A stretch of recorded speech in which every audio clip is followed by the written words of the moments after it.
अस्सलामुअलैकुम वरहमतुल्लाहि वबरकातुहू। डॉक्टर फैसल असद हाज़िर खिदमत है। प्यारे दोस्तों, मोअज़्ज़ज़ सामीन, कुरान के कुछ मकामात ऐसे हैं कि जब भी उनको पढ़ें ज़रा से तदब्बुर से गौर के साथ तो एक झुरझुरी तारी होती है, एक नदामत का, शर्मिंदगी का एहसास होता है अपने ऊपर, अपने इल्मी रवैयों पर, दीन के बारे में जो हमने अप्रोच बना रखी है, दीन के बारे में जो हमारी संजीदगी है उसके बारे में।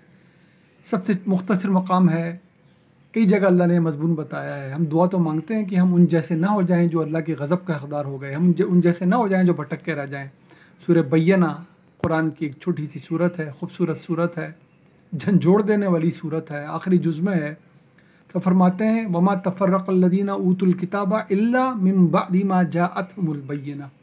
ये जो अहले किताब थे जिनकी गलतियों से बचने की दुआएं मांगते हो, उन्होंने जो अपने आप को बांट लिया था, अलग अलग हो गए थे, दीन को अलग अलग कर लिया था, ये उन्होंने हमारी हिदायत की मौजूदगी में किया था। ऐसा नहीं हुआ था कि हमारी खुली हुई हिदायत उन तक पहुंची नहीं थी, वो थी मौजूद, फिर भी वो ये कर बैठे। हम तो दुआ मांगते हैं हम उन जैसे ना हो जाएं। सूरह अल-बक़रा में आयत नंबर 213 में अल्लाह ने वजाहत से यही मज़मून बताया है कि इंसान तो सारे एक उम्मत हुआ करते थे, एक दीन पे हुआ करते थे, फिर ये बट गए, अलग अलग हो गए। इन्होंने आपस की ज़िद को फ़ौक़ियत दे दी, हसद को फ़ौक़ियत दी, हठधर्मी को फ़ौक़ियत दी, जबकि हमारी हिदायत, हमारे नबियों की भेजी हुई हिदायत इन तक पहुँच भी गई थी।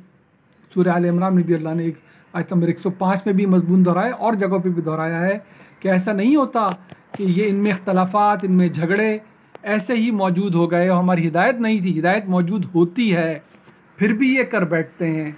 खुदा के लिए आंखें खोलें, हम समझें, अपनी नस्लों को समझाएं। दीन समझना है, दीन सीखना है, इसके असूल सीखने हैं, समझने हैं।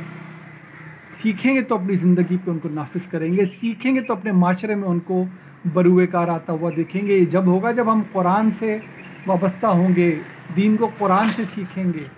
जो कुछ इससे बाहर की बातें हैं वो सही हैं, गलत हैं, वो कुरान बताएगा हमें। पढ़ाने वाले मेहनत कर रहे हैं, तर्जुमा तफसीर करने वाले मेहनत कर रहे हैं। खुदा के लिए आंखें खोलें, इस दीन से वाबस्ता, और रमज़ान भी आया चाहता है, इस पे गौर करें। इसको जितनी इस्तात अल्लाह ने दी है, साहिब इल्म लोगों के तर्जुमे तफसीर मौजूद है, ज़रा पढ़ के तो देखें ये कौन सी दीन की शक्ल हमें दिखा रहा है और हम क्या जानते हैं। हम किन गैर ज़रूरी बातों को लेके बढ़ते चले जा रहे हैं, तफर्रक़ों में, इख्तलाफात में, नाम अलग कर लिए, एक दूसरे को बुरा भला कह रहे हैं, एक दूसरे को जाने क्या क्या कह रहे हैं, एक दूसरे को खुदा न खास्ता जहन्नुम में जाने की वईदें सुना रहे हैं। किन बुनियादों पर? जो दीन की बातें ही नहीं उनको लेकर। खुदा के लिए दीन पर आएँ, बय्यनात मौजूद हैं, खुली हुई किताब हर घर में मौजूद है, आसान वाज़ेह किताब हर घर में मौजूद है। पढ़ाने वालों ने मेहनत कर रखी है, वाबस्ता हो, सवाल उठेगा पूछ सकते हैं। खुदा के लिए किस तरफ आइए, इसी में हमारी दुनिया की भलाई है, आखिरत की भलाई है। रमज़ान का महीना आ रहा है, खुदा के लिए इस दफ़ा इंशाल्लाह दुआ करें, हम अल्लाह की इस किताब को अब शुरू कर लें। इसको ख़त्म करने की दौड़ में ना भागें कि ख़त्म हो गया, बेशक समझ में एक लफ्ज़ ना आया हो। ये हैं बय्यनात, ये मौजूद हैं, इनकी मौजूदगी में अगर दीन कहीं और से सीखा, अल्लाह ने अपने आखिरी नबी रसूल सल्लल्लाहु अलैहि वसल्लम के ज़रिए जो दीन दिया है इस किताब में, जिस उसका इल्म है, इसके अलावा कहीं से सीख के जाते हैं। कुल हल नुनब्बिउकुम बिल अख्सरीन अमाला, बताऊँ सबसे बड़ा खसारा किन के अमाल में होगा? अल्लज़ीना दल्ला सायहुम फिल हयातिद दुनिया व हुम यहसबूना अन्नहुम युहसिनूना सुनआ। वो दुनिया में अमाल करते चले गए, उनको खुशनुमा अच्छा समझते चले गए। अब जब वापस जाने का वक्त नहीं रहा तो पता चला अमाल किसी काम के नहीं थे, ये इल्म वहाँ से सीख लिया जो सिलेबस था ही नहीं। खुदा के लिए आंखें खोलिए, अल्लाह हमें तौफीक दे। रमज़ान आ रहा है, हम इससे वाबस्ता हो जाएं इस किताब से।